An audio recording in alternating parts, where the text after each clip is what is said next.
this video, I'm going to cover how you can tell the difference between a Cape buffalo and a water buffalo. Now, the main difference is Cape buffalo are found in Africa. Water buffalo are primarily found in Australia, especially the ones that I'm going to be talking about today. So, first and foremost, here we go. This right here is your southern Cape buffalo.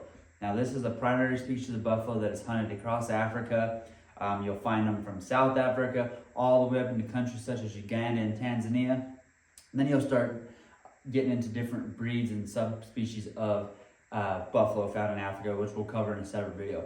But this is a southern Cape buffalo. This one I took in Zambia. This is actually my widest bull. But I'm going to show you guys how to tell the difference.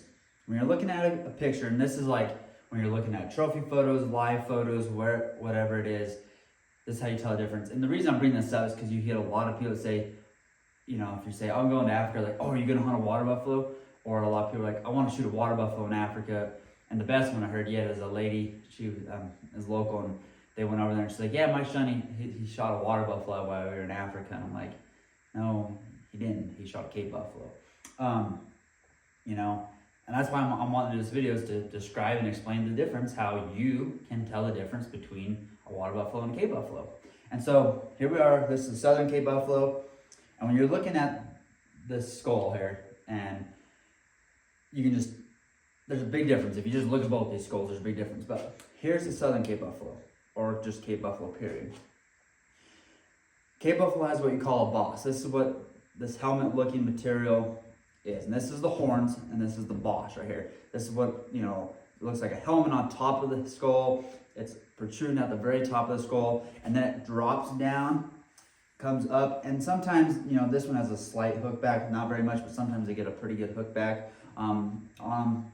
And different bulls have a little bit different looks, but they all have the very basic structure of a boss and a drop. Some bulls, you have scrum caps that are broken and rimmed off here.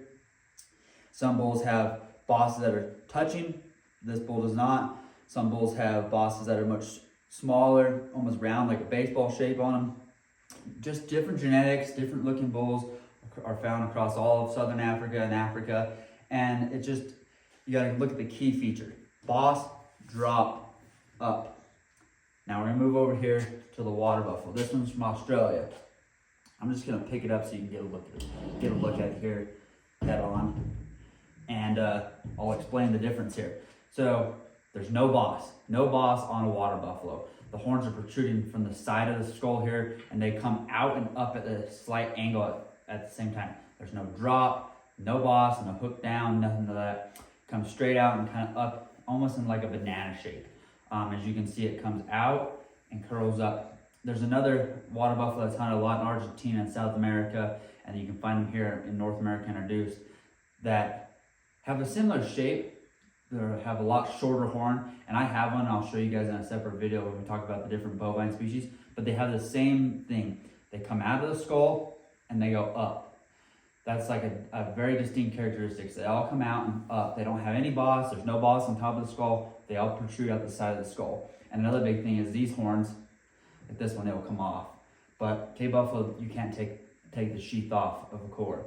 That is how they're just naturally stuck on there, and that's how they are. A little bit different configuration that way. As you can see, that one was about to kind of fall off as I was moving the skull. Now I'll show you the top here. Like I was saying, Cape buffalo have a boss. The horns are growing off the top of the skull rather than coming out the side. Now, you know, I can understand where a lot of people get confused. You look at a picture of a Cape buffalo and a water buffalo, and they're very similar in color.